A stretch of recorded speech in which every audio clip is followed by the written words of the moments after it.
퇴적암이라고 하는 애는 돌이 오랜 세월 땅 위에 있다 보면 비바람이 불고 막 이러면요, 돌이 오랜 시간이 지나면 부서져요. 돌이 부서지면 뭐가 되냐면 알갱이, 흙 같은 게 되거든요. 돌이 부서진 게 흙이에요, 결국 따지고 보면.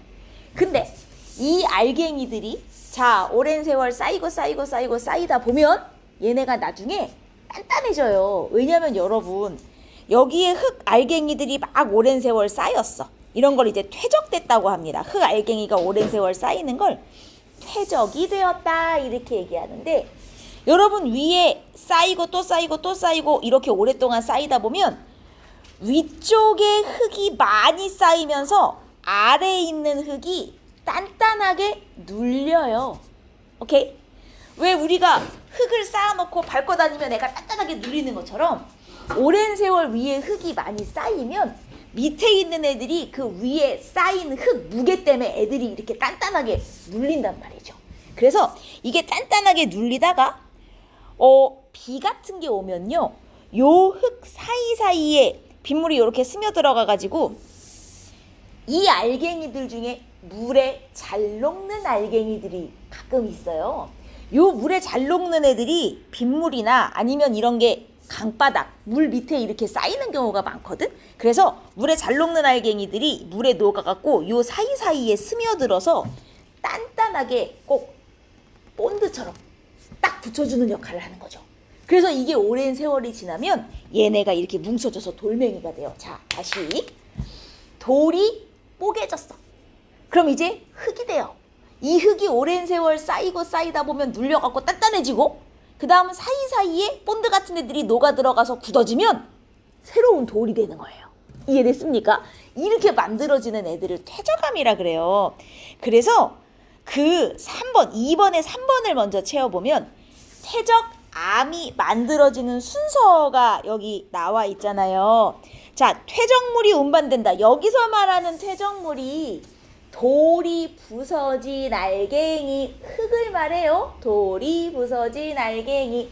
이 흙이 부서지고 바로 그 자리에 쌓이는 게 아니라 보통 부서지고 물을 타고 어디 이렇게 흘러다니다가 다른 곳에 가서 쌓이거든요. 그래서 이 퇴적물들이 물을 타고 흘러다니다가 어디 가서 쌓였어. 자, 차곡차곡 퇴적이 됩니다. 얘네가 오래 쌓이다 보면 무거워가지고 꽉꽉 눌려요. 이걸 우리가 뭐라고 부르냐면 다져진다 그래요. 다져지는 게 무슨 말인지 알아? 발로 꽉꽉 눌러서 이렇게 단단하게 만드는 것 같은 거. 얘네가 자꾸 쌓이니까 무거워져가지고 단단하게 오랜 시간 눌린단 말이죠.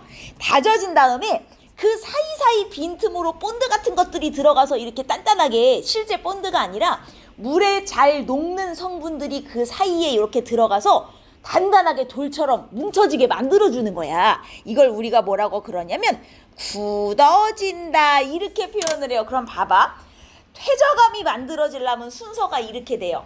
부서진 흙 알갱이들이 오래 쌓여 단단하게 눌려갖고 굳어져갖고 돌이 되는 거예요. 이해했습니까? 요렇게 만들어진 돌을 퇴적암이라고 그래. 우리 지난 시간에 배웠던 화성암은 뭐였어? 용암이 터져갖고 식어서 굳어진 돌을 화성암이라 그랬잖아. 근데 퇴적암은 어떻게 만들어지는 거야? 흙이 오래 쌓여갖고 단단해져서 만들어진 돌, 이걸 퇴적암이라 부르는 거예요. 이해했습니까? 자, 그래서 이 퇴적암의 종류는 여기 보세요. 뭐가 쌓여서 만들어졌냐에 따라 종류가 바뀌는데, 자갈이랑 모래가 막 섞여서 굳어진 돌멩이, 퇴적암 중에서도 자갈모래면 좀 알갱이가 큰 애들로 이루어진 거예요. 이런 애들이 쌓여서 굳어진 퇴적암을 여감이라 그럽니다. 자갈이나 모래가 쌓여서 굳어진 퇴적암, 여감. 그리고 주로 모래로 이루어진 퇴적암은 사암. 그리고 진흙이 뭉쳐갖고 굳어진 돌도 있어요. 이걸 이암이라고 하거든요. 그럼 봐봐요. 자갈하고 모래로 만들어진 여감이 알갱이가 제일 큰 거. 그리고 모래만으로 이루어진 사암은 좀 알갱이 작은 거. 진흙이 제일 작은 알갱이인 거 알아요, 여러분?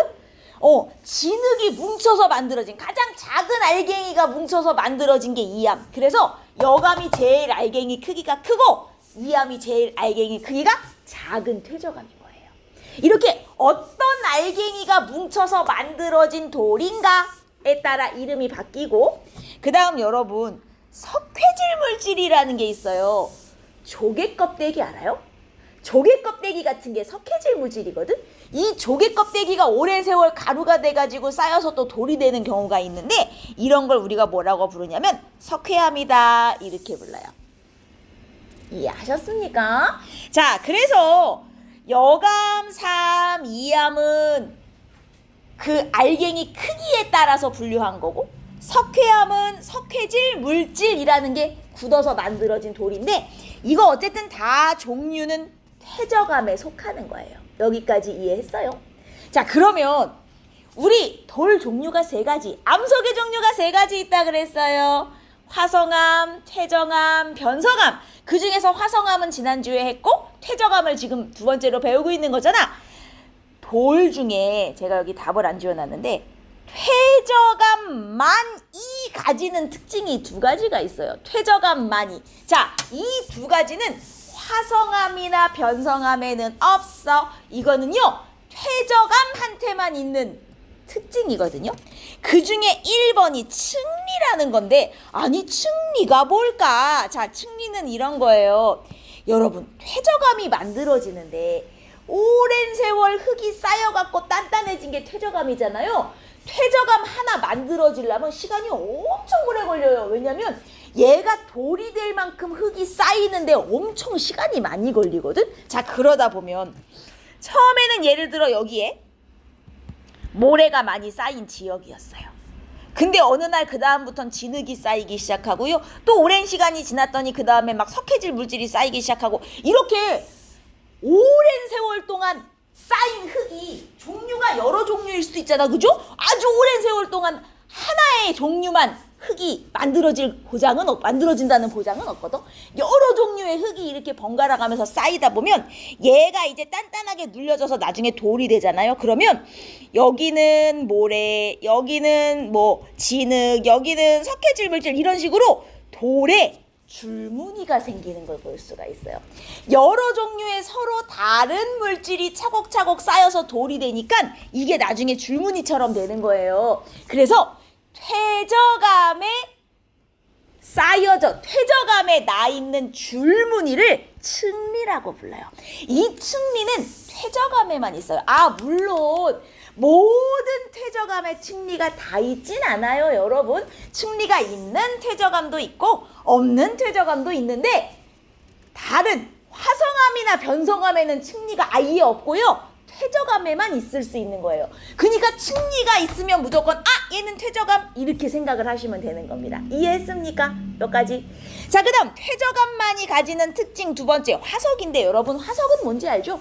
옛날에 살았던 생물이 땅에 묻혀갖고 이렇게 흔적이 남은 걸 화석이라고 하잖아. 그치? 근데 오랜 세월 이렇게 흙이 쌓이다 보면, 자, 어떤 생물 하나가 땅 위에 살다가 죽어요. 예를 들어 조개 같은 게 하나 죽었어요. 바닷속에 살다가 이 조개 껍데기가 그대로 요 위에 조개 껍데기가 있는 상태로 새로운 흙이 쌓이고 하다 보면 나중에 이게 돌이 되면서 이 안에 조개 껍데기 흔적이 이렇게 남는 수가 있어요. 이런 걸 화석이라고 하거든요. 여러분, 우리 지난 시간에 배웠던 화성암 있죠? 용암이나 마그마가 식어서 된 돌이잖아. 화성암에 화석 생길 수 있어요? 화성암에 화석이 생길 수 있나요? 있어요? 화성암은 용암이 식어서 굳어진 돌이야. 그러면 용암 안에 조개 껍데기나 이런 게 들어가야 되는데 그게 화석이 될 수 있어? 용암에 들어가자마자 얘 녹을 텐데요? 화성암에는 화석이 생길 수가 없어요. 화석은 누구만 가질 수 있는 거야? 퇴적암만 가질 수 있는 거예요. 물론 이것도 모든 퇴적암에 다 화석이 있지는 않아요. 근데 화석이 있으면 100% 걔는 퇴적암인 거야. 뭔 말인지 이해했습니까? 다른 암에는 화석이나 층리가 생길 수 없고요, 퇴적암에만 화석이랑 층리가 생길 수 있어서 아이고 층리와 화석이 있다 그러면 얘는 100% 퇴적암 이렇게 되는 거예요. 이해됐어요? 이해됐어요? 아, 좋아요. 자, 그러면 이제 변성암으로 가봅시다. 여러분, 우리 지금 뭐 하고 있는지 생각해봐요. 돌 배우고 있어요. 암석. 돌은 세 가지로 구분했어요. 화성암, 퇴적암, 변성암. 화성암은 용암이나 마그마가 식은 거, 퇴적암은 오랜 세월 흙이 쌓여갖고 단단해진 거. 자, 이제 세 번째 변성암인데, 변성암은 벌써 이름부터 답이 나와. 성질이 변한 암석이에요. 원래는 퇴적암이나 화성암이었던 애들이에요. 근데 얘네가 성질이 획가닥 바뀌어갖고 다른 돌로 변한 걸 변성암이라 그래. 그럼 아니 어떻게 돌이 성질이 변했을까? 변성암이 되기 위한 가장 중요한 조건, 우리 오늘 시험 봤잖아. 변성암 되려면 무엇을 받아야만 한다? 높은 압력과 열. 맞아요. 열과 압력을 받으면 돌이 성질이 획가닥 바뀔 수 있어. 근데 돌의 성질이 바뀔 정도면 얼마나 높은 열과 압력을 줘야겠니? 웬만해서는 안 되거든. 그래서 이 정도로 높은 열과 압력을 주려면 어디로 가야 되냐면 저기 땅속 깊은 데로 돌이 들어가야만 이렇게 높은 열과 압력을 받을 수 있어요. 땅 위에서는 이 정도의 열과 압력을 받을 수가 없어. 돌의 성질을 바꾸려면 엄청 온도와 압력이 세야 되거든. 그래서 어떤 암석이 우연히 땅속 깊은 데로 들어간 거야. 아니 돌이 어떻게 땅속으로 들어갑니까? 예를 들어 지진이 일어나서 땅이 뒤집혔다거나 뭐 이런 수 있죠. 그죠? 그래서 돌이 땅속 깊은 데로 들어가서 높은 열과 압력을 받아갖고 성질이 획가닥 변해버린 거, 이런 걸 변성암이라 그래요. 자, 그러면 변성암의 종류를 먼저 한번 찾아봅시다. 2번부터 먼저 채워볼게요. 여러분, 사암은 원래는 무슨 암에 속하는 애였지? 우리 아까 배운 애다. 사암 원래 무슨 암? 퇴적암. 그것도 누가 쌓여서 굳어진 퇴적암? 맞아요. 사자가 한자로 모래라는 뜻이요. 모래사자예요. 모래사자. 근데 이 사암은 원래 퇴적암인데 얘가 엄청 높은 열과 압력을 받으면 성질이 바뀌거든요. 그럼 사암이 변해서 만들어진 암석의 이름 규암이라고 부릅니다. 규암. 돌이 이름들이 어렵죠. 사암이 열과 압력을 받아서 성질이 확 바뀌면 규암이라는 돌로 변해요. 그리고 이암도, 이거 아까 무슨 암에 속했었냐면 얘 퇴적암에 속했었거든요. 그것도 누가 쌓인 퇴적암이었냐면 진흙이 쌓인 퇴적암. 근데 얘도 높은 열과 압력을 받으면 성질이 변하는데 얘는 단계가 있어요. 일단 어느 정도 열과 압력을 받으면 편암이라는 변성암으로 한번 바뀌고, 이 편암에서 열과 압력을 더 높은 걸 한 번 더 받으면 어디까지 가냐면 편마암이라는 것까지 가요. 얘는 단계적으로 좀 변합니다. 정도껏 어느 정도 받으면 편암이 되고 더 세게 받으면 나중에 편마암까지 가는 이런 성질을 갖고 있고, 그 다음 석회암. 석회암도 아까 퇴적암에 속했었잖아요. 근데 이 석회암이 높은 열과 압력을 받으면 얘가 뭐가 되냐면 대리암이라는 암으로 변해요. 화강암은 어디에 속했던 암이더라 우리? 이건 지난주에 배운 건데. 화성암 중에서도 저기 깊은 데서 식은 화성암에 속했었어요. 이 화강암이 높은 열과 압력을 받으면 뭘로 변하냐면 화강암이 화강 편마암. 이것도 편마암인데 이암하고 이름이 같아요.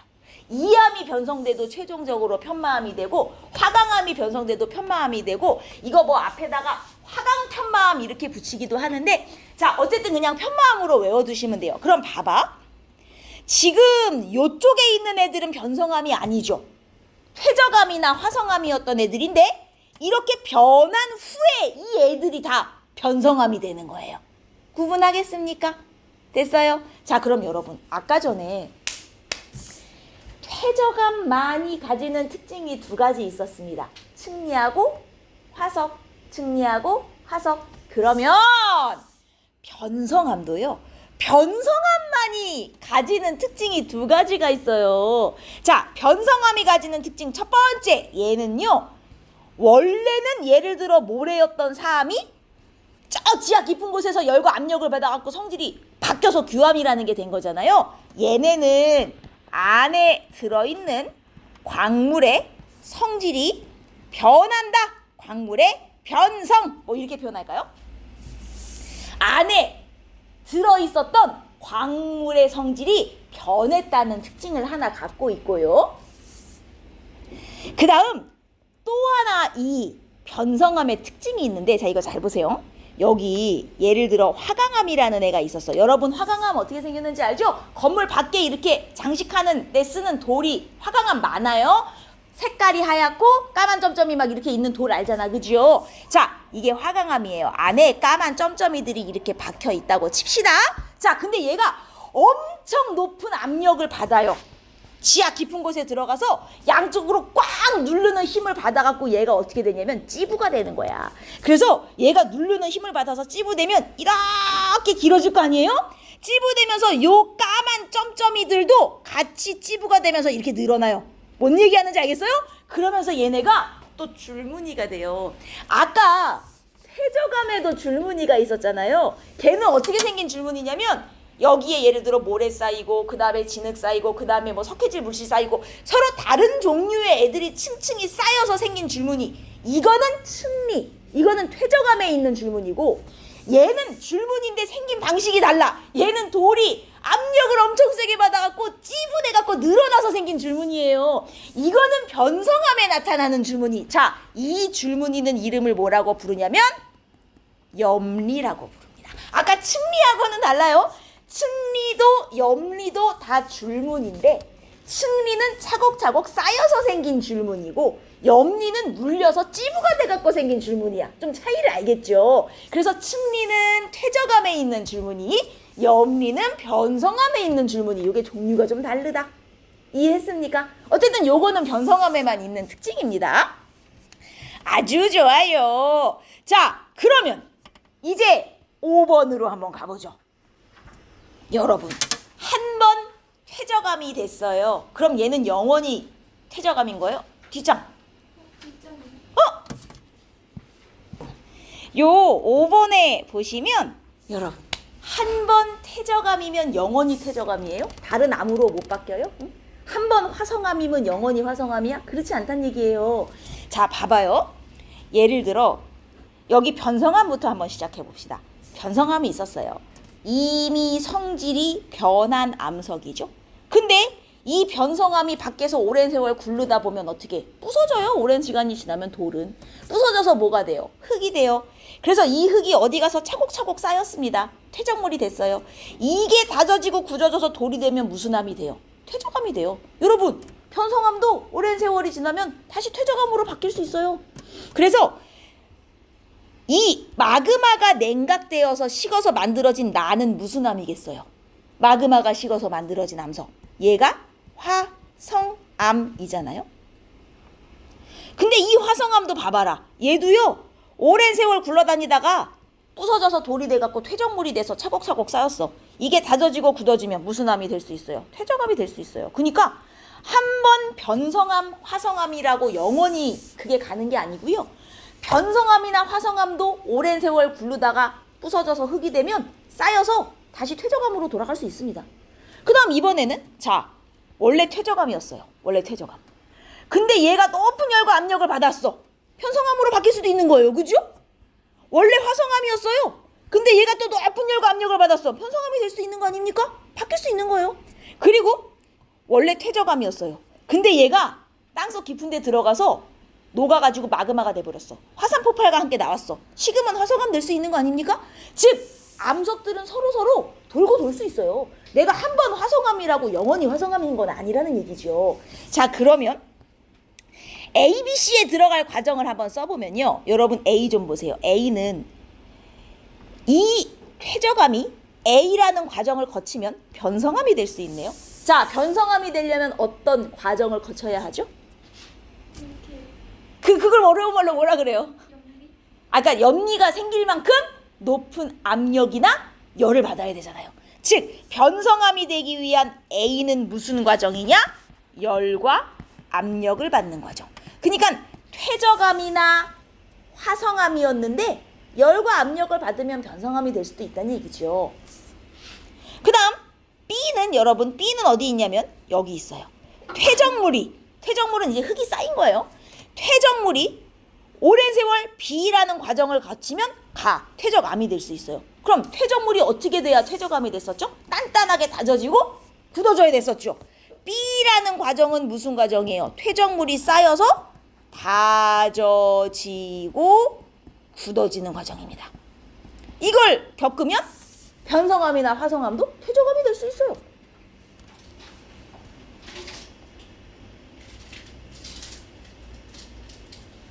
이해하셨어?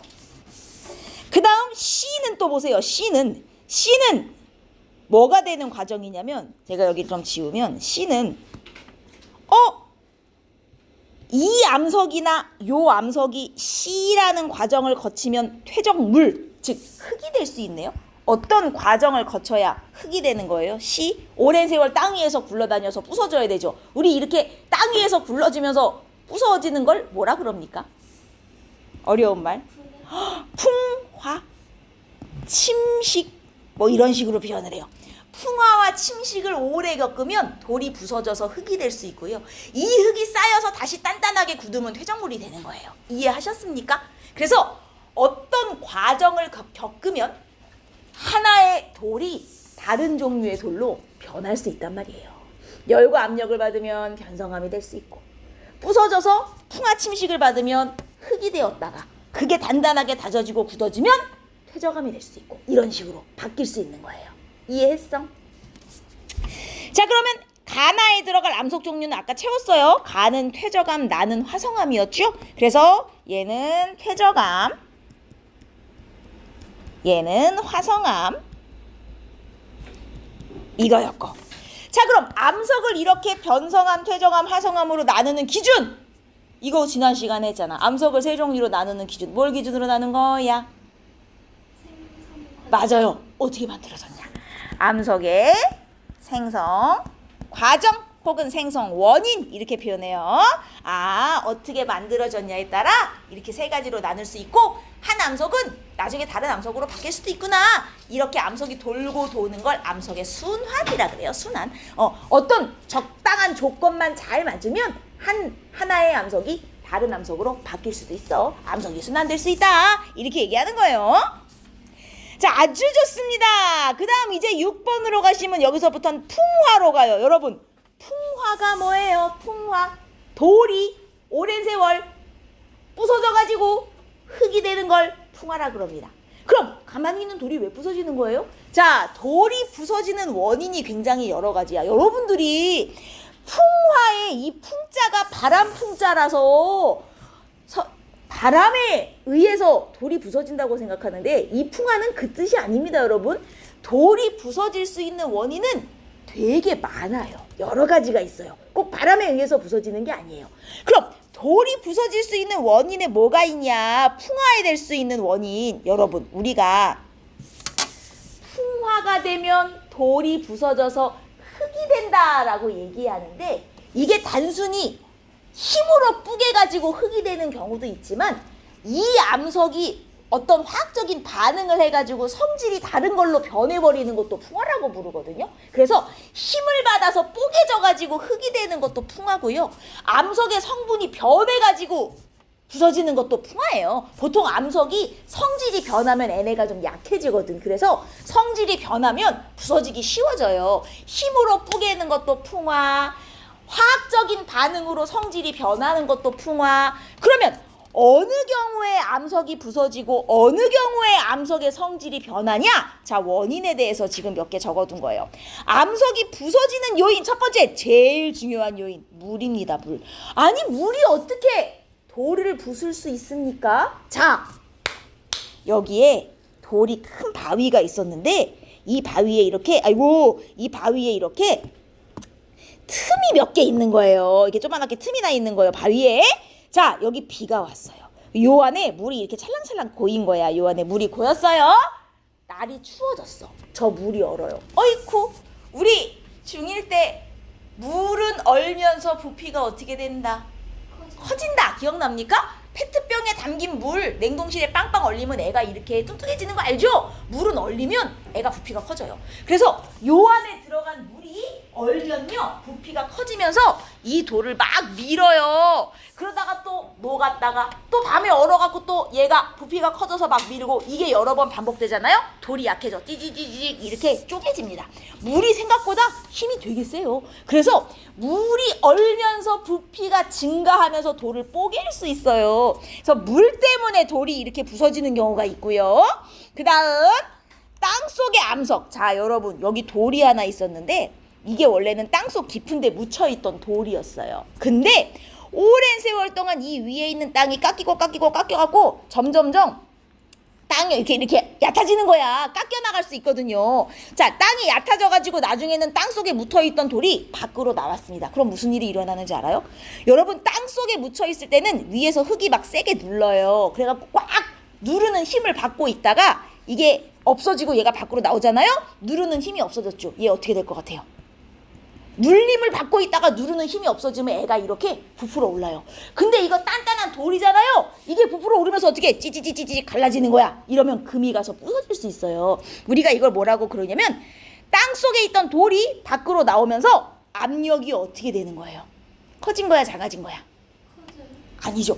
땅속에 있을 때는 흙이 세게 누르고 있었잖아. 원래 압력이 컸는데 밖에 나오니까 누르는 힘이 없어져서 애가 부풀어 올랐어. 압력이 작아지면서 부풀어 오른 거예요. 이해했습니까? 그래서 이거는 뭐냐면 압력 감소. 누르는 힘이 약해져가지고 애가 부풀어 올라서 뽀개졌다. 이렇게 보는 거예요. 위에 있는 물은 제가 빈칸을 안 채웠군요. 암석 사이에 물이 얼어서 부피가 어떻게 된 거예요? 부피가 커지면서. 물은 얼면 부풀어 오르거든요. 그러면서 이제 돌이 쪼개지는 경우, 아니면 누르는 힘이 약해져가지고 얘가 부풀어 오르면서 쪼개지는 경우. 자, 그 다음 세 번째 암석이 부서지는 경우는 이게 뭐냐면 식물이 돌을 부수는 경우가 있는데, 돌이 이렇게 있었어. 이 사이사이에 틈이 있는데 여기에 이끼가 낀 거예요. 이끼가 별거 아닌 것 같죠? 이끼가 돌 틈 사이사이로 뿌리를 이렇게 내려요. 그러면 이게 오랫동안 이끼의 뿌리가 돌 사이로 파고들면 나중에 여기가 약해지면서 찌찌 쪼개집니다. 식물의 뿌리도 생각보다 힘이 되게 세요. 자, 그래서 요거는 식물이 뿌리를 내려서 암석을 뽀개는 경우. 이렇게 암석이 부서지는 경우가 물이 얼어서 부서지는 경우, 혹은 압력이 감소해갖고 부풀어 올라서 부서지는 거, 식물의 뿌리가 파고들어서 부서지는 거, 이런 경우들이 있다는 거예요. 이해했습니까? 이렇게 암석이 부서져서 흙이 될 수 있고요. 아니면 힘으로 부수는 게 아니라 암석이 화학 반응을 일으켜서 성질이 변해가지고 약해져서 부서지는 경우가 있는데, 화학 반응을 일으키는 경우 이제 대표적인 예가 누구냐면 지하수. 여러분, 지하수는 일반적인 이런 강물하고 조금 달라요. 지하수 안에는 뭐가 많이 녹아있냐면 이산화탄소. 여러분, 이산화탄소가 많이 녹아있는 물, 이게 탄산수거든요. 지하수가 우리 편의점에서 사 먹는 탄산수만큼 탄산이 많이 녹아있진 않지만 그래도 일반적인 물보다는 탄산이 많이 녹아있거든요. 이산화탄소가 많이 녹아있어요. 근데 요 이산화탄소가 녹은 물은 돌을 녹일 수 있습니다. 특히나 어떤 돌? 석, 회, 암을 녹일 수 있어요. 그러면 이 동네가, 예를 들어 이 지역이, 자, 석회암이 되게 많은 지역이라 칩시다. 우리나라에서 석회암이 많은 동네가 어디냐면 저 강원도 같은 데 가면 석회암이 되게 많아요. 근데 이 동네가 석회암이 많은 지역인데 여기 지하수가 흐르고 있는 거야, 땅속에. 자, 지하수는 이산화탄소가 많이 녹아 있어서 뭐 어쨌다고요? 석회암을 녹일 수가 있어요. 그럼 여기에 지하수가 오랜 세월 흐르다 보면 주변에 석회암이 녹아가지고 나중에 어떻게 되는지 알아요? 여기에 구멍이 뻥 뚫려요. 동굴이 생기는 거예요. 이런 게 이제 우리가 말하는 석회 동굴이거든. 그래서 실제로 우리나라의 강원도에 가면 이렇게 석회 동굴이 되게 많아요. 어쨌든 지하수 때문에 돌이 녹아서 성분이 변해서 구멍이 뚫리는 이런 경우가 있습니다. 이것도 결국은 물이 원인이죠. 물은 얼어서 부피가 커져서 돌을 쪼갤 수도 있고요. 아니면 지하수가 돼서 석회암 같은 걸 녹일 수도 있습니다. 그 다음 공기 중에 누가? 산소. 공기 중에 산소는 다른 애들을 약하게 만드는 성질이 있어요. 여러분, 예를 들어 철덩어리만 해도 철이 공기 중에 산소와 만나면 어떻게 돼요? 녹슬죠. 그러면 단단했던 철이 약해지거든요. 돌도 철처럼 공기 중에 산소랑 오래 반응을 하면 얘네가 약해지는 경우가 있어요. 그래서 부서집니다. 암석의 성분이 변하는 게 누구 때문에? 공기 혹은 산소도 좋아요. 다 맞는 말입니다. 공기, 정확하게는 공기 중에 산소 때문에 돌의 성질이 변하는 경우가 있고요. 그 다음 여기 이끼가 아까처럼 뿌리를 파고 들어가지고 힘으로 돌을 쪼갤 수도 있지만 식물이 뿌리를 내리고 살다 보면요. 식물이 거기서 여러 가지 물질을 만들어서 막 분비를 해. 그러면 식물 뿌리에서 여러 가지 물질이 막 나오잖아요. 돌이 이 물질과 반응해서 오랜 세월 지나면 힘이 약해질 때가 있어요. 그래서 요거는 식물이 돌의 성질을 변화시키는, 위에도 아래도 똑같은 식물이지만 약간 경우가 달라요. 위에는 뿌리가 내려서 힘으로 돌을 쪼갠 거고 밑에는 식물이 화학 물질을 막 분비해가지고 돌을 약하게 해서 뽀개는 거예요. 약간 경우가 다르죠. 어쨌든 힘으로 뽀개든 화학 물질을 분비해서 반응시켜서 뽀개든 다 우리는 이걸 뭐라고 불러요? 풍화가 일어났다 이렇게 부른다는 거야. 풍화의 원인이 이렇게 여러 가지가 있다는 거지. 이해했어요? 그래서 오랜 세월이 지나면 돌이 뽀개져서 흙이 될 수 있다. 이렇게 돌이 오랜 세월 쪼개져가지고 흙이 된 거, 요거 8번 먼저 가겠습니다. 암석이 풍화되어 생긴 흙, 이걸 우리가 토양이다 이렇게 불러요. 암석이 오랜 세월 뽀개져가지고 흙이 되면 토양이라고 부르고, 자, 이 토양은 총 몇 개의 층으로 되어 있냐면 4개의 층으로 이루어져 있는데 땅을 파보면 땅은 보통 층이 4개로 되어 있어요. 여러분 이거는 우리 지각멘틀 외행 내액을 말하는 게 아니에요. 거기까지는 파지도 못했어요. 그거 말고 흙을 파면 흙도 4개의 층으로 되어 있다는 거예요. 자, 요거는 조금 이따 하고 우리 7번 한번 봅니다. 풍화는 암석이 어떨수록 잘 일어나냐, 이게 무슨 말이냐면 그 풍화가 일어나려면 예를 들어 오랜 세월 뭐 공기와 접촉하거나 아니면은 틈이 많아가지고 여기에 물이 스며들어가거나 이러면 이제 풍화가 일어날 수 있잖아요. 그렇죠? 자, 그런데 돌이 최대한 표면적이 넓어야만 그만큼 풍화가 일어날 수 있는 면이 많은 거예요. 그래서 풍화는 암석의 면적, 표면적이 어떨수록 넓을수록 풍화가 잘 된다 이렇게 생각하시면 돼요. 풍화는 암석의 면적이 넓을수록 풍화 받을 수 있는 확률이 올라가기 때문에 표면이 넓은 돌일수록 풍화가 잘 돼요. 그리고 무엇에 영향을 받냐? 일단 무엇에 영향을 받냐? 뭐에 영향을 받는 거지? 내가 영향을 받는 거군요. 기온이요, 기온. 여러분 상식적으로 기온이 낮은 동네에서 풍화가 잘 되겠어요? 아니면 높은 동네에서 풍화가 잘 되겠어요? 높은 동네. 왜일까? 왜 따뜻할수록 풍화가 잘 될까요? 왜냐면 일단 기온이 높아야 식물도 잘 자랄 것이고 식물이 풍화를 잘 시키잖아요. 그리고 기온이 높아야 아까 전에 요거 공기 중에 막 산소랑 반응해가지고 돌이 약해져서 부서진다 그랬잖아요. 따뜻할수록 보통 이런 화학 반응이 잘 일어나요. 추운 데선 반응이 잘 안 되거든요. 그래서 기온이 높은 동네일수록 보통 풍화가 잘 되고, 그 다음 사실 풍화를 요 위에 여러 가지 풍화의 원인을 우리가 배웠지만 이 중에 제일 풍화의 원인으로 가장 큰 영향을 미치는 걸 하나만 골라라 그러면 누구게요? 이 중에 하나만 골라라. 제일 영향을 많이 미치는 애. 맞아요. 얘예요, 얘. 물이 사실 제일 큰 영향을 미치거든요.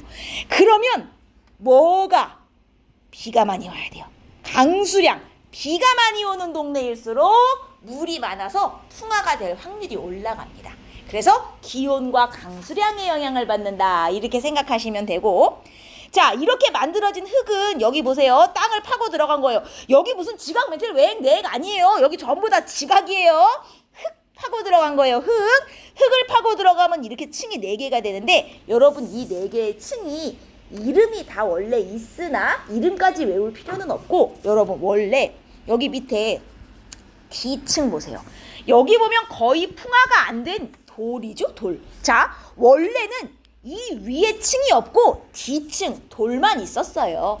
근데 오랜 세월 얘네가 비바람을 맞으면서 뽀개져 갖고 풍화가 되니까 이렇게 작은 돌로 쪼개진 층이 하나 생겼습니다.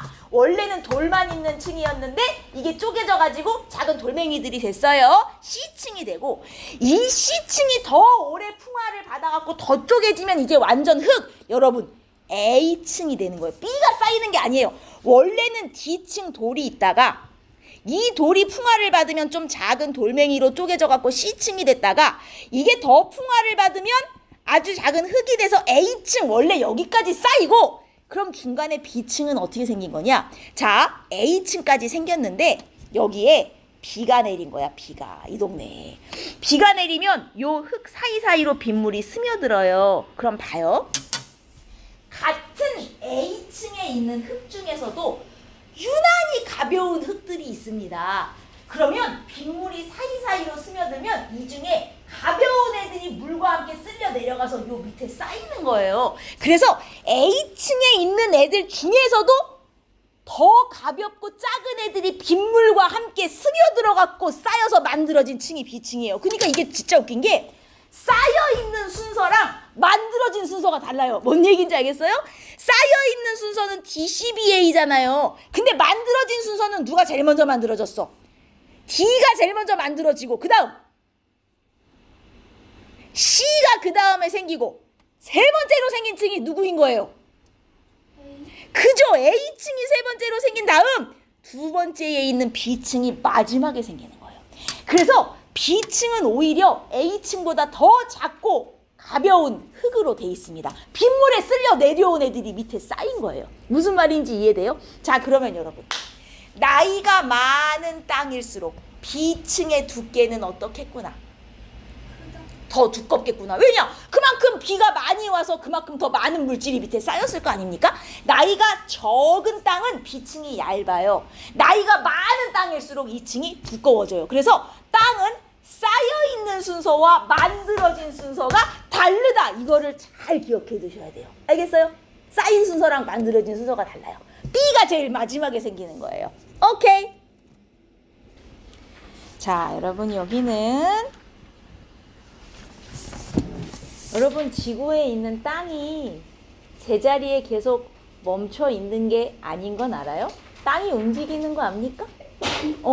빠른 속도로 움직이지는 않지만 오랜 세월에 걸쳐서 땅들은 조금씩 움직이고 있어요. 그래서 우리 잠깐 제가 안 펴봐도 돼요. 제가 사진만 보여드릴게요. 색의 그림을 보면 어디 갔니? 이런 식으로 여러분 아주 먼 옛날에는 지구의 모든 땅이 저렇게 한 덩어리로 붙어 있었을 때가 있었어요. 엄청 옛날에 인간이나 이런 것들이 지구에 생기기 전에. 자, 땅이 이렇게 한 덩어리로 붙어 있다가 저 땅들이 조금씩 움직이기 시작한 거야. 그래가지고 얘네가 조금씩 갈라졌어요. 갈라져서 움직여가지고 자, 현재와 같은 모양이 되었습니다. 아, 땅은 가만히 있는 게 아니라 움직이는구나. 이걸 처음 알아낸 사람 이름이 이제 베게너라는 사람이거든요. 그리고 이 베게너라는 사람이 야, 땅은 움직인다. 이걸 대륙 이동설이라 그래요. 땅이 가만히 있는 게 아니라 움직인다는 거. 그리고 이렇게 아주 먼 옛날에 한 덩어리로 이렇게 붙어있던 땅, 이 한 덩어리로 붙어있던 땅을 판게아라고 하는데, 이 베게너라는 사람이 야, 옛날에는 땅이 다 한 덩어리로 모여 있었다? 근데 조금씩 움직여갖고 지금처럼 된 거야. 그 한 덩어리로 모여 있었던 땅을 내가 판게아라고 이름 붙였어. 이렇게 이제 주장을 한 거예요. 근데 이 땅이 움직이는 걸 누가 봤나? 이건 너무 옛날부터 인간이 지구상에 없을 때부터 이렇게 움직여갖고 지금처럼 된 거고 너무 오래 걸리는 일이기 때문에 눈으로 볼 수는 없었어. 자, 그러면 이 사람은 무슨 증거로 땅이 움직였다고 주장을 했을까? 자, 이 사람이 주장한 대륙 이동의 증거가 총 4가지가 있습니다. 1번 해, 안, 선 모양이 일치하더라. 여러분, 이게 남아메리카와 아프리카 대륙인데요. 원래 지금 얘네 둘은 이렇게 멀리 떨어져서 사이에 바다가 있어요. 대서양이라고 하는 바다. 근데 분명히 멀리 떨어져 있는 땅인데 여기 모양을 보면 봐봐. 퍼즐처럼 이렇게 딱 맞추면 맞을 것처럼 생겼다란 말이야. 이 사람이 보니까. 왜 이렇게 여기가 비슷하게 생겼지? 이렇게 끼면 맞을 것처럼 생겼네? 그래갖고 지구 세계 지도를 이렇게 잘라갖고 맞춰보니까 진짜로 이런 식으로 한 덩어리로 맞춰지는 거야. 아니 어떻게 이럴 수가? 옛날에 진짜로 한 덩어리였나 보다 이렇게 생각을 한 거예요. 그러니까 지금도 맞추면 맞춰지지 라고 생각을 한 거야. 해안선 모양이 이렇게 비슷하더라. 맞추면 맞춰질 것처럼 생겼더라. 자, 그 다음 이 사람이 주장한 두 번째 증거 보세요. 원래 요런 땅들은요 다 지금 현재는 다 멀리 떨어져 있는 땅들이에요. 사이사이에 바다가 있어요. 근데요 여러분 땅을 파다 보면 화석이 나오지 않니? 화석이 뭐니? 옛날에 살았던 생물의 흔적이 이렇게 땅에 묻힌 거잖아요. 이쪽 땅하고 저쪽 땅에서 똑같은 화석이 막 나오는 거야. 아니 분명히 이 사이에 지금 바다가 있는데 어떻게 화석이 똑같은 게 나와? 이 땅에 살던 애가 바다를 헤엄쳐서 저 땅으로 갔나? 그럴 리가 없지. 옛날에는 이 땅이 한 덩어리였던 거야. 그래서 얘네들이 자유롭게 퍼져서 살 수 있었는데 나중에 갈라져 갖고 가운데 바다가 생긴 거지. 즉 멀리 있는 땅에서 똑같은 화석이 발견되는 거야. 왜? 옛날엔 한 덩어리였거든. 이 사람이 이렇게 주장한 거예요. 이해했습니까? 그리고 세 번째 이건 뭐냐면 여러분 이게 산맥인데 막 지구상에 이제 여러 개의 긴 산맥들이 있잖아요. 지구에 있는 산맥들을 요렇게 얘네들을 퍼즐처럼 맞춰보면요. 산맥이 여기 있는 산맥, 여기 있는 산맥, 여기 있는 산맥이 한 줄로 쫙 연결된다요. 이게 무슨 얘기예요? 옛날에는 진짜 하나였던 산맥인데 이게 쪼개져가지고 다른 땅으로 지금 갈라진 거야. 즉 산맥이 연결되더라. 산맥 모양이 연결되더라. 혹은 산맥의 연결, 산맥의 모양 뭐 이런 식으로 표현하시면 되겠어요. 야 어떻게 여기저기 있는 산맥들을 모아보면 한 줄이 되겠냐? 원래 옛날에 하나였으니까 그렇지. 이렇게 주장을 한 거예요. 오케이? 그 다음 네 번째 이건 뭐냐면 여러분 저기 남극에 가면 빙하라는 게 있어요. 거기는 얼음덩어리로 이루어져 있잖아. 추우니까. 근데 전 세계에 있는 대륙들을 또 이렇게 지도를 잘라다가 남극 근처에 붙여보면 저렇게 한 덩어리가 되거든요. 그리고 실제로 이 베게너라는 사람이 이 나라들에 다 갔어요. 저 땅에 다 가서 연구를 해보니까 자 남극은 빙하가 많아. 근데 이 빙하들이 제자리에 가만히 있진 않아요. 얘네들이 오랜 세월이 지나면 조금씩 이렇게 움직여요. 빙하가 움직인 흔적이 그대로 남거든. 왜냐면 여러분 이 빙하는 여러분이 생각하는 정도의 크기가 아니에요. 겁나게 큰 얼음덩어리들이라서 얘네가 움직이면 그 빙하가 움직인 흔적대로 길이 그대로 남아요. 골짜기 같은 게 그대로 남는단 말이에요.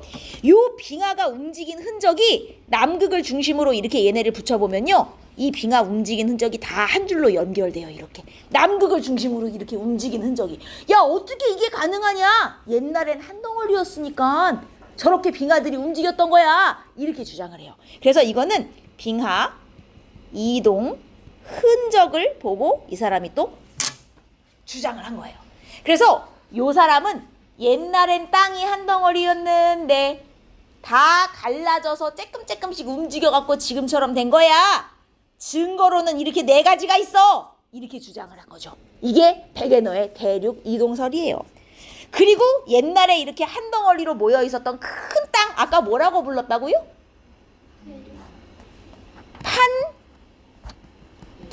그렇죠. 판기아라고 이 사람이 이름을 붙여요. 그리고 실제로 이 베게너라는 사람은 평생 그 대륙 이동설의 증거를 찾으려고 전 세계를 돌아다닙니다. 그래갖고 이런 증거들 다 자기가 직접 찾은 거예요. 그러다가 요 이제 빙하가 있는 지역에서 연구를 하다가 그 빙하가 많은 지역에서 실종돼가지고 지금까지 찾지 못했어요. 이제 거기서 죽었겠죠. 자, 여튼 이 사람이 이렇게 주장을 했으나 이 대륙 이동설은 그때 받아들여지질 않았습니다. 왜 인정을 못 받았을까요? 대륙 이동설의 한계. 자, 이 사람이 땅이 움직인다고 주장했잖아요. 그러니까 다른 과학자들이 야 땅이 움직인다고? 어떻게? 땅이 발 달렸냐? 어떻게 움직이는데? 이제 이렇게 물어본 거야. 근데 사실은 지금은 땅이 어떻게 움직이는지 알아요. 우리가 여기 보시면 우리 지각하고 멘틀 우리 저번에 배웠잖아요. 멘틀은 고체긴 고체인데 조금씩 움직일 수 있는 고체라고 얘기했던 기억이 납니까? 요 밑에 있는 멘틀은 사실 조금씩 움직일 수 있는 고체거든요. 그래서 멘틀이 움직이면 위에 있는 땅도 같이 이렇게 이동을 하는 형태예요. 근데 이때 당시에 대륙이동설을 주장하던 당시에는 멘틀 이런 걸 몰랐어요. 그래서 야 땅이 어떻게 움직이는데 이걸 대답을 못한 거예요. 봐! 땅이 어떻게 움직여? 대답도 못하면서 인정을 못 받은 거죠. 즉 대륙이동설의 한계가 뭐냐면 대륙 이동의 원동력을 설명하지 못했어요. 이 베게너는.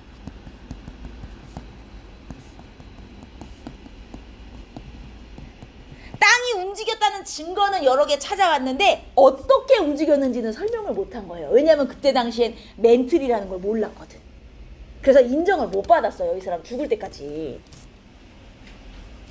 자, 근데 지금은 알아요. 지금은 멘틀이 움직일 수 있다는 걸 알고 있거든요.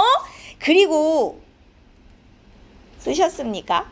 요 그림을 보시면 이게 지금 지각하고 멘틀을 그려놓은 건데 여러분 우리 지각에도 오늘 시험 봤으니까 기억하죠? 두꺼운 대륙 지각과 얇은 해양 지각이 있다는 것까지는 아시잖아요. 그리고 지각을 뚫고 들어가면 그 밑에 멘틀이 있는데 멘틀이 겁나게 두꺼운 건 알지? 지구 전체의 80%를 멘틀이 차지하잖아요. 그래서 멘틀이 엄청 두꺼워요. 그럼 여러분 생각을 해봐봐요. 멘틀은 사실 고체이긴 하지만 조금씩 움직일 수 있는 고체, 약간 슬러시 같은 상태라고 생각을 하시면 딱 맞거든요. 근데 내가 자 여기가 지각이야. 지각은 당연히 단단한 돌멩이에요. 못 움직이죠. 지각에서 멘틀로 딱 넘어가는 순간 갑자기 없었던 유동성이 뿅 생겨가지고 거기서부터 멘틀이 막 움직이고 이럴까? 그렇게 되지는 않아요, 여러분. 내가 지각에서 멘틀로 이렇게 가다 보면 같은 멘틀이어도, 멘틀 엄청나게 두꺼우니까 같은 멘틀이어도 위쪽은 단단하고 좀 멘틀 깊은 데로 들어가야 이제 애가 어느 정도 뜨거워져 가지고 이렇게 움직일 수 있는 상태가 돼요. 같은 멘틀이어도 위쪽은 못 움직이고 멘틀의 아래쪽만 사실 움직이고 있는 거예요. 그리고 멘틀의 윗부분은 요 지각이랑 똑같이 거의 단단한 돌덩이에요, 사실은. 그러면 같은 멘틀이어도 위쪽은 단단하고 밑에는 좀 말랑말랑해서 밑에 부분이 움직이거든요. 요 밑에 멘틀이 움직이면 위에 멘틀의 상부, 멘틀 윗부분하고 지각이 통째로 붙어서 같이 움직이고 있는 거예요. 자, 조심하셔야 돼요. 멘틀이 움직여서 지각이 혼자 떠다니는 게 아니라 멘틀 아랫부분이 움직여서 멘틀 윗부분이랑 지각이 붙어서 통으로 같이 움직이고 있는 거예요. 이해했습니까, 여러분? 이해했어요? 자, 요 멘틀 윗부분하고 지각을 합쳐서 움직이는 부분 통으로 이걸 우리가 뭐라고 부르냐면 판이다 이렇게 부릅니다. 위에 있는 지각에다가 밑에 멘틀 윗부분까지 합쳐서 판이라 그러고 이 판이 통째로 움직이는 거예요. 멘틀 아랫부분이 조금씩 움직이면. 이해하셨습니까? 자, 그러면 지금 요 그림을 보세요. 여러분 ABC의 이름을 한번 써보겠습니다. A는 바다 밑에 있는 땅, 얘 이름 뭐라고 불러야 돼? A. 해양 지각이고요. B는 우리가 사는 두꺼운 땅, 이거 이름이 뭐였어? 대륙 지각이고요. 여기까지 쓰셨습니까? 그 다음 C는 잘 보세요. C는 지각에다가 원래 여기까지가 멘틀이거든요. 지각에다가 멘틀 윗부분까지 합친 게 C예요. 이 C가 판이에요, 여러분. 지각하고 멘틀 윗부분 합쳐놓은 덩어리, 이게 판이에요. 이해했어요? 이 판이 통째로 움직이는 거예요. 그럼 여러분 여기서 어디부터 어디까지가 멘틀입니까? 어디부터 어디까지가 멘틀이에요? 멘틀 표시 한번 해볼까요? 아니죠. C에는 여기 지각도 포함되어 있잖아요. 여기서 멘틀은 기호로는 표시하기 어렵지만 여기까지가 지각이잖아요. 요만큼이 다 멘틀인 거예요. 이해했어요? 판의 아랫부분 하고 요 밑에 이게 다 멘틀인데 멘틀 중에서도 윗부분만 지각하고 붙어서 통으로 같이 다녀서 여기까지를 판이라고 부르는 거예요. 이 구분 잘 하셔야 돼요. 어디가 멘틀이고 어디가 지각이고 어디까지가 판인지 잘 보세요. 알겠죠? 그래서 이 중에 유동성이 있다는 게 이제 무슨 말이냐? 움직일 수 있는 부분이 어디 있니? 쬐끔쬐끔씩 말랑말랑 움직일 수 있는 부분? 여기가 움직이는 거예요. 같은 멘틀이더라도 아랫부분. 여기가 말랑말랑해서 조금씩 움직이면 이 위에 떠 있는 부분이 통째로 왔다 갔다 하면서 대륙 이동이 되는 겁니다. 이해하셨습니까? 오케이. 자, 그래서 실제로 움직일 수 있는 부분은 D다. 말랑말랑한 부분. 왜냐면 지구 안으로 들어갈수록 뜨겁잖아요. 뜨거우면 애가 말랑말랑해져가지고 이렇게 조금씩 움직일 수 있는 상태가 돼요. 자, 그 다음 요거는 이제 제가 책에 있는 그림을 좀 보여드리면서 여러분 안 펴보셔도 돼요. 책에 이게 뭐냐면 파란색은 지진이 주로 일어나는 위치, 빨간색은 화산이 주로 터지는 위치예요. 여러분 이 판이라고 하는 것이 지구 전체의 한 조각이 아니라 이렇게 여러 조각. 지금 선으로 나눠져 있잖아요. 이 덩어리가 판을 표현한 거예요. 이 큰 하나의 덩어리가 하나의 판, 또 이 큰 하나의 덩어리가 하나의 판, 이 판들이 지구에는 이렇게 여러 조각으로 돼 있거든요. 이 판들이 밑에 있는 멘틀이 움직이니까 얘네가 쬐끔씩 움직이면서 대륙 이동이 되는 거예요. 실제로는 요 판이 통째로 이렇게 움직이고 있는 거지. 이해하셨어요, 여러분? 이거 진짜 중요해요. 요 판 덩어리가 조금씩 움직이면서 대륙이 이동을 하고 있는 거예요. 근데 여러분, 이 판이 움직이다 보면 어떤 일이 일어나냐? 판과 판끼리 부딪히기도 하고 한 덩어리였던 판이 쪼개지기도 하고. 그럼 땅이 부딪히거나 쪼개지면 거기서 무슨 일이 일어날까요? 땅이 부딪히거나 쪼개지면 거기서 무슨 일이 일어나요? 지진이 막 터지거나 화산이 터지거나 이런단 말이죠. 그래서 잘 보시면 여러분 지구에서 지진, 화산이 일어나는 위치가 지구에 골고루 퍼져 있어요? 아니죠. 몰빵돼 있죠. 지진, 화산 많이 터지는 데들이 지금 몰빵이 돼 있잖아. 이 몰빵돼 있는 애가 딱 보면 다 어디예요? 판과 판의 경계. 판과 판이 만나는 곳에서 주로 지진, 화산이 많이 터져요. 왜? 얘네가 움직이다 보면 이 경계에서 두 판이 만나고 막 떨어지고 이러잖아요. 그러면서 지진이랑 화산이 터지는 거예요. 뭔 말인지 이해했습니까?